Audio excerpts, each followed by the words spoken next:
and entertainment afternoon would. Get into a little bit of boxing. Great weekend for it. The NFL draft is going on. So a lot of action there the next couple of days. We got the NBA playoffs are super interesting and really competitive. A couple great matchups in the Eastern Conference.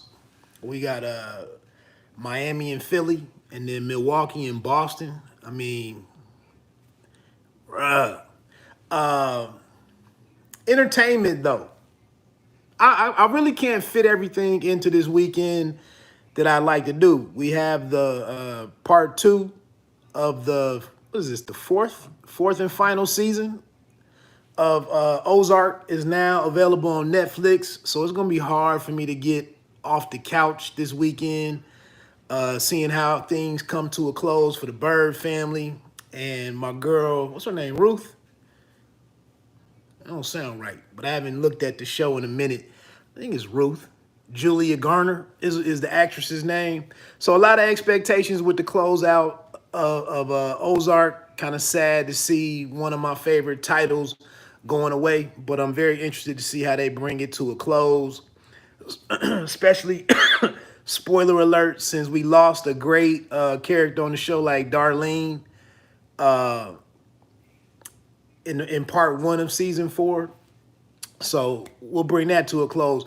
One thing that I've already tapped into entertainment wise is this new Ransom project, executive produced by Nicholas Craven, producer Nicholas Craven, who produced 3 songs on the project. The name of it is called No Rest for the Wicked. Ransom is I don't know how big he is. I don't know. I don't know what people listen to. I don't know what people's tastes are in music, but I feel like Ransom is an exceptional album maker. I really dig the man's concepts that he comes up with, his messaging that he puts out there, and it's really just thoughtful lyricism and just great conversation. It's a lot of and for my boxing people, he actually has a song. I think it might be the lead off song on the project. Is called Hawk, and Hawk is actually in reference to Aaron Pryor, the Hawk from out of Cincinnati, Ohio, one of the baddest fighters of the earlier years. I want to say 80s, late 70s, maybe. But Ransom is one of the better advocates for the sweet science. He regularly, mentions boxing in his lyrics. And it's not just, a Canelo. He actually has a bar in here in a song, maybe the last or the next to last song on the album. He actually makes a reference about Amir Khan. But the Hawk joint, just to start the album off, just compares his abilities to that of Aaron Pryor, who, like I said, was a ferocious, big little man back in the day. There's a story out there that the all-time great Sugar Ray Leonard didn't want to fight Aaron Pryor. But yeah, cat at my job actually, I believe, went to high school or something about the same time as Aaron Pryor. Didn't go to his high school, but in talking to him, he actually used to be the custodian cat in our building. And he was very familiar with Aaron Pryor as a younger man and whatnot. But yeah, for my boxing people out there, man, if you check out a rapper named Ransom, just regularly talks about boxing, mentions boxing in his lyrics, and it's easy for me to like to do. But yeah, I listened to the album already. I think it has 13 joints on there, a couple of features. I think in total, it might be 38 to 40 minutes to listen to the album in its entirety.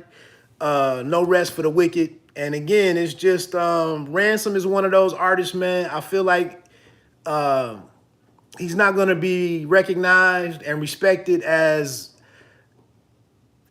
not universally, but recognized and respected as the type of lyricist he is, artist that he is. Because we really don't buy albums anymore. We really don't cherish and respect album making the way that we used to, because it's just, you can do so much with a single nowadays, or you can do so much with an EP, and he's done a lot of EPs. I think the album is damn near flawless. I was thinking earlier, like, I guess, which is a standout thing to me, a standout quality about his albums and his album making, is that he relies on a lot of soul samples where, you know, he discusses the struggle. He discusses pain. He discusses growth, introspection, you know, rags to riches, making it out of the being imprisoned for some stretch, the street code, man code. You know, he gets into talking about rising to the to be one of the best artists out there currently and whatnot. So he covers a lot of ground. He always has his movie references, sports references outside of boxing, but he has a really great ear in terms of the production that he chooses. Like I said, I guess you could say he relies on the soul samples a little too much. Somebody could say that, but you know, it'd be a great change of pace sometimes to hearing. I don't know what kind of production I would call it, but some of the guys, I don't know, maybe like some rowdier songs or bigger energy songs. He's had songs where he's taken some rock samples or some you know, some rock guitar has kind of been the bass. He's mixed it up as much as you can. So for me, it's really not a weakness to me, but I could understand somebody who's not a diehard Ransom fan could be looking for a greater range of emotion or energy, sound. And he kind of doesn't do that, but it's by choice. And like I said, and when he does mix those other types of joints up, I think the only thing that I really haven't heard him do is maybe he hasn't made the record to, you know, to a ride or die female. I think Conway, somebody he's collaborated with before, I think Conway's has broken down and done a couple of joints for the ladies. I can't recall that type of song from Ransom at this point or to this point. But everything else, man, he checks all the boxes. It's a dope project in my opinion. I'm gonna spend some time this weekend getting into some long distance rides to it to really take it to the lab. But check out Hawk. Just a well done, you know, boxing metaphor. And then, man, if you haven't heard, I don't even know what the name of this song is, but there's a song where Ransom, like I said, we're doing a different type of record. He has a joint out here, like it's about a shootout or having a shootout with Kendrick Lamar, who was on the way, you know, in about 2 weeks, I think, with his Mr. Morale and the Big Steppers, I think is the name of the album. But in this song, my phone shuffled to it one day, but it was Ransom in a shootout against Kendrick Lamar, J. Cole, and then Meek Mill. And I just man, and it's like it's Western styled. And in each of the three verses, he just talks about confronting those artists and having a shootout with them. And it's done like respectfully, but competitively. And again, it's just Ransom just declaring that he's one of the best rappers of all time. Whether you believe that or not, or want to buy that or not, that's what he believes he is. And I do think if you start to looking at his discography, and the start and to current, and the projects that he's putting out currently, the dude stay in power. You know how long he's been as effective as he's been, and as sharp as he's been with his pen or his lyricism. Dude is up there. Dude is up there. Duffel Bag Ran, or his nickname is Duffel Bag. But check that out. So I mentioned Ozark, Ransom. We also have, I don't know if it's 1 or 2 episodes, but I talked about this show named Outer Range a couple of days ago, starring Josh Brolin, Thanos, the voice of Thanos. That's over on Prime Video. I don't know if it's a limited series or 8 episodes, but at least we should get episode 5 today. We might get 5 and 6 because in the past 2 weekends, they've put out 2 episodes at a time. But Outer Range is out there. That's another one for me to check into. By the way, 7 episodes, I believe, for part 2 of season 4 of Ozark. I'm going with season 4. I think it's season 4. The draft, I mentioned the NBA. What else? And then, like I said, boxing. We got a 130-pound unification bout between Oscar Valdez and Shakur Stevenson, one of the brightest talents, young talents in boxing. This is kind of like a Showtime Championship Boxing, HBO World Championship Boxing caliber fight, and it's on ESPN Plus, I believe. Again, I really haven't dug too deep into the undercard for this one because the main event is where it's at. This is a chance for this fight has been brewing for a while. Shakur Stevenson was down at 126 with Oscar Valdez and was calling for a shot at a unification fight with Valdez, then, who I believe had the WBC title at 126 pounds or featherweight. Shakur Stevenson fought for the vacant title and won the vacant WBO 126-pound title, and then was trying to get a fight in with Valdez, but Valdez went up to super featherweight, 130 pounds, and took on Miguel Burchelt October or something, end of last year. Destroyed Burchelt, knocked him out, maybe in the 10th round, knockout of the year type knockout. But he dominated him, the entire fight, and really just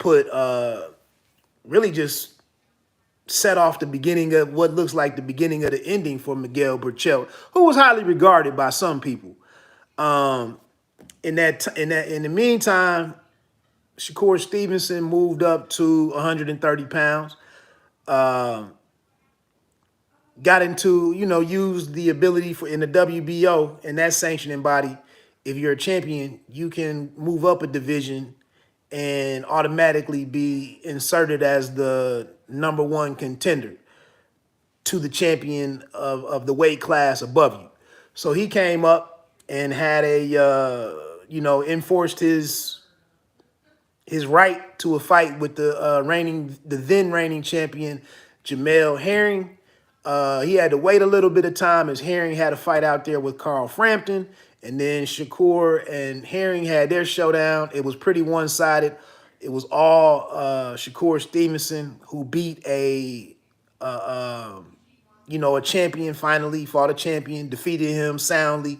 It ended up being a technical knockout and a dominant performance against a very seasoned guy in Jamel Herring, who was on his way back, by the way, is on his way back to a return against Jermaine Ortiz.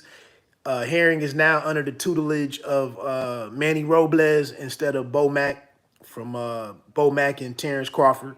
But tomorrow night, we get Shakur Stevenson and Oscar Valdez, who's out of the Canelo camp. Eddie trainer last year's trainer of the year, Eddie Reynoso. Uh, I think it's gonna be pretty exciting, man. Again, I'm going heavy with Shakur Stevenson as the favorite, being more of being the better boxer, maybe being a little bigger than Valdez. Valdez, I give him, his credit as having a good punch, and I expect him to go down swinging. I don't know if it's going to be a knockout, but I think, Stevenson is very motivated to have a great performance, to take advantage of being on this stage. I'm guessing, there'll be some kind of lead in from the NFL draft, and maybe some folks stick around and check out this fight. Like I said, it's a pretty big matchup in my opinion. And it's two guys who are going to come to fight. So I just can't see. Just like I said last week with Dillian White not being able to box his way to a victory against Tyson Fury. I definitely don't see Oscar Valdez being able to sit here and box his way to a victory for 12 rounds and win 7 to 9 rounds against Shakur Stevenson. I don't really see that happening. I think Shakur has been I think he's been pretty successful with getting inside of, and I usually don't do the whole getting inside of the head thing a whole lot, but I think Shakur has been able to say that the guy's been that Valdez has been running away from this challenge. And I think it's a degree of truth to that. There was a point in time where they were trying to get a unification fight between Jamel Herring, and Valdez, but Shakur Stevenson forced his way into his fight against Herring. So he has to go the tougher route, Oscar Valdez, in fighting the better fighter in Stevenson, who proved that he was the much superior fighter to Jamel Herring. But now, like I said, he can sit here and say that, I've been chasing this guy for 2 divisions. And he's also, kind of making it, drawing in Canelo and Eddie Reynoso and saying that those guys have been trying to talk Oscar Valdez up and give him some assurances or, affirmation and whatnot that he can go out here and win this fight when he may be a little outgunned against Stevenson. But again, good punch. He is a champion, 2-division champion. Like I said, I saw him have some troubles against the boxing of Adam Blue Nose Lopez, and I've seen him in other. There was a point in time where they felt like he was a little in between styles with coming over to the Reynoso camp, Reynoso Canelo camp. I think his jaw was broken in a fight, and that was part of the early criticisms of the guy. Was like, hey, you got to figure out a way to rein this warrior thing in and not go out here and get take so much punishment, take so much damage. You got to learn how to box a little bit more, hit and not be hit. Box until you have the fight you have your opponent to a position where you clearly have the upper hand, and you can go and bang a lot more without being concerned about, real fire coming back at you. So, for a moment, it was kind of up in the air if that process was going well.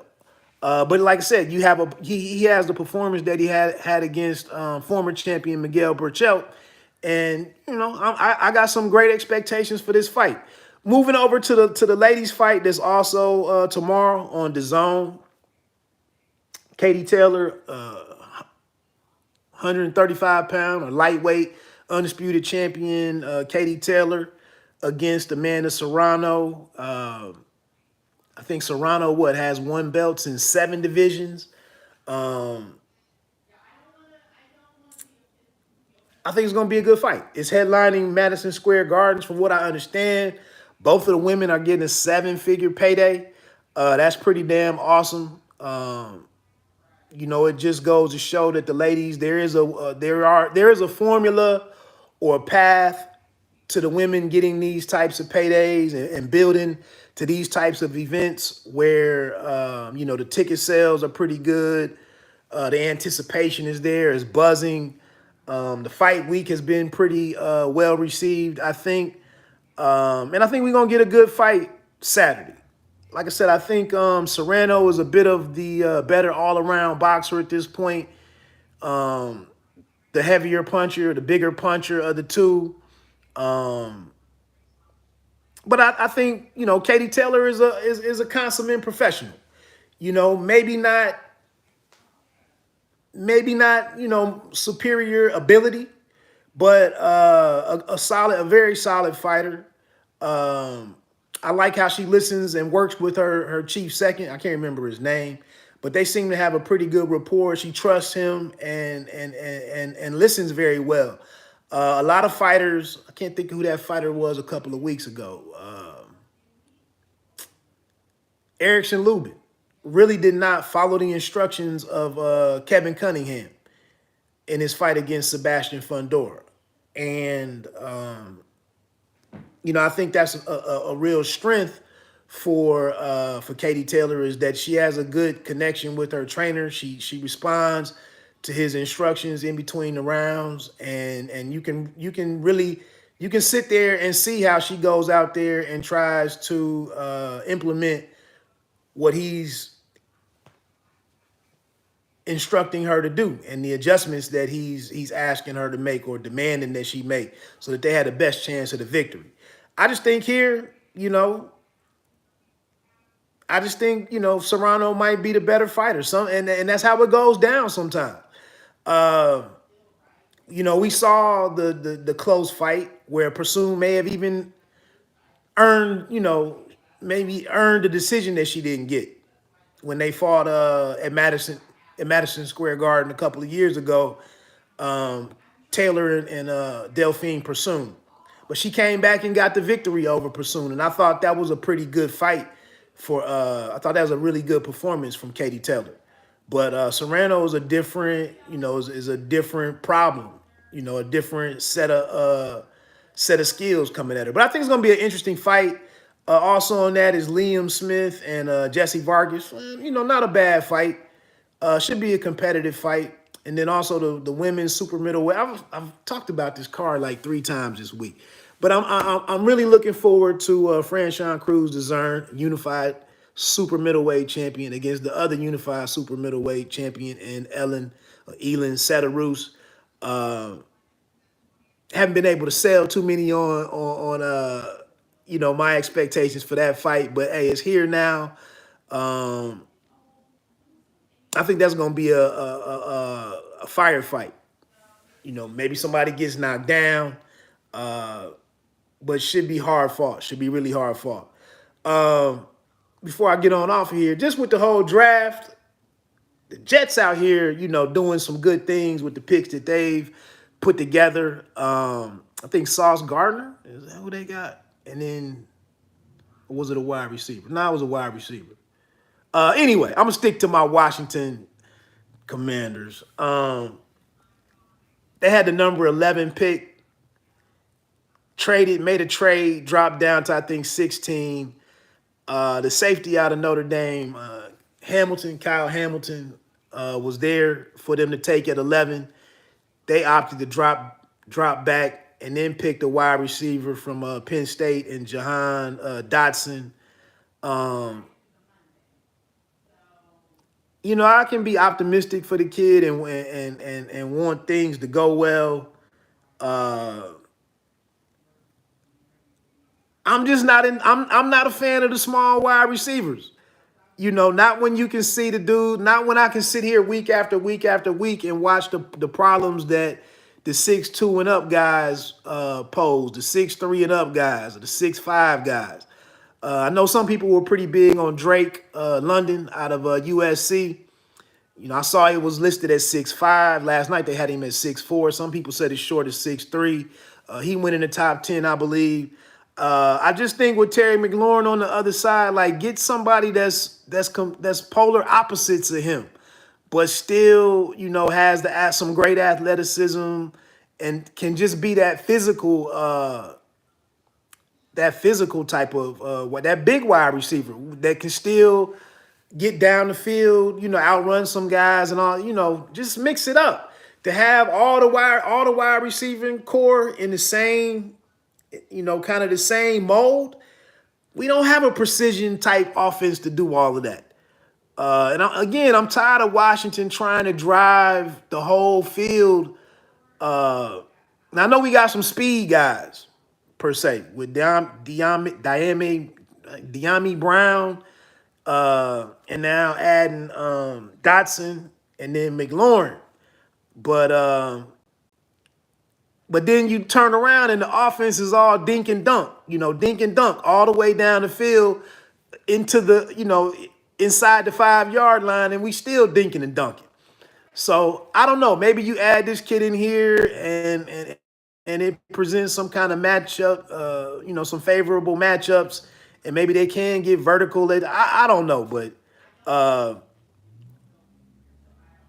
I think sometimes when the best player on the board is right in front of you, just go take it. Go take Kyle Hamilton and add to a secondary that really just has been underwhelming for several years now. They brought in Landon Collins.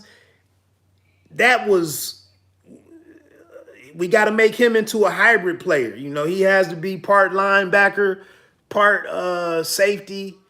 In this day and age, when it is all about the wide receivers, it's great to have some standout defensive backs. And I really would have looked forward to having a dude like Kyle Hamilton back there. Work on putting the pieces together, a standout dude at each of the 3 levels. But hey, it's Washington. They're gonna try to go out here and get the carriage before the horse. And then that's the thing, and I'll get off of here. But the word was part of the reasoning in the Chiefs moving on from a guy like an important person, an integral part of their offense in Tyreek Hill. Part of the reason was, well, he's a slot guy. That don't really work for me. But hey, we'll see what happens. And then to go see the kids highlight, his highlight reel, what he did against Powerhouse University of Maryland. Of course, the dude looks like the truth and looks to be that dude. But again, I would have been really pleased with him. It is good to get the draft picks, the 2 extra picks or whatever, but seemed like Hamilton would have been the move. But again, when you see what happened with Jefferson going to Minnesota, Chase going to the Bengals, that sets the trend that, especially when the Bengals needed an offensive lineman to protect their franchise quarterback. But you bring in this wide receiver and go to the Super Bowl, that becomes what gets copied in the NFL. That's known to be a copycat league. Like, we don't have to fix these glaring areas of weakness. We can go get real deep at wide receiver, and we can just try to put points on the board. But we don't have that type of offense. We don't have Joe Burrow throwing the ball. So, I don't know. We'll see what happens on day over the course of the weekend. Hopefully your team is doing their thing. Very strange pick by New England. Anyway, let me get on off of here, man. Enjoy your weekend. I'm going to be out here making the most of it in these 48 hours plus. If you factor in, Friday night. Let me get on off of here. Bite down. Boxing, don't let them count you out. Pay me no mind. Sports and entertainment. You don't have to be great to start, but you have to start to be great. Peace.